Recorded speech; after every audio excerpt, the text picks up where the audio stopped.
This 3D transition will make your edits look expensive. Just in After Effects, no plugins needed.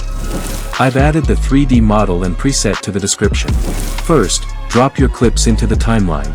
Then import the 3D phone model from the description, and click Make Comp Size to match it automatically.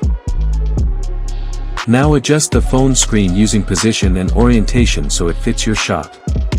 Make sure a bit of the frame is still visible, it helps with alignment. Next, go to the last frame of your first clip, duplicate it, and turn it into a freeze frame. Move that layer to the top, and align your second clip right underneath it.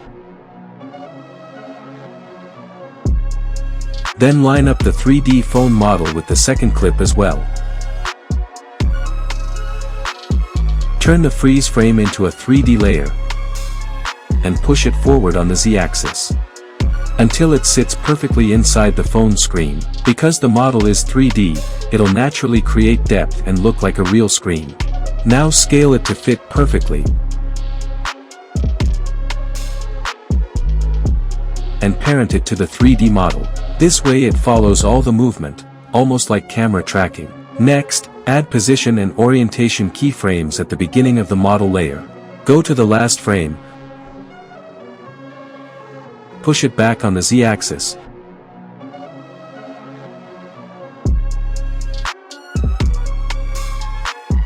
and rotate it slightly. This creates a smooth floating, cinematic motion.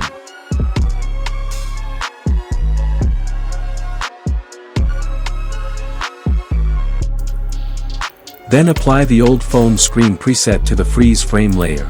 This gives it that realistic vintage screen look. After that, select both layers and pre-compose them. Now you can add shake and make everything feel smoother.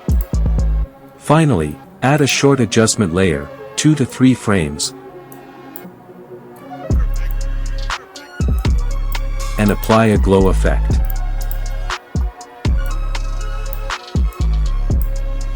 And that's it, your transition is ready. If you want to take your edits to the next level, make sure to check out my other videos on the channel.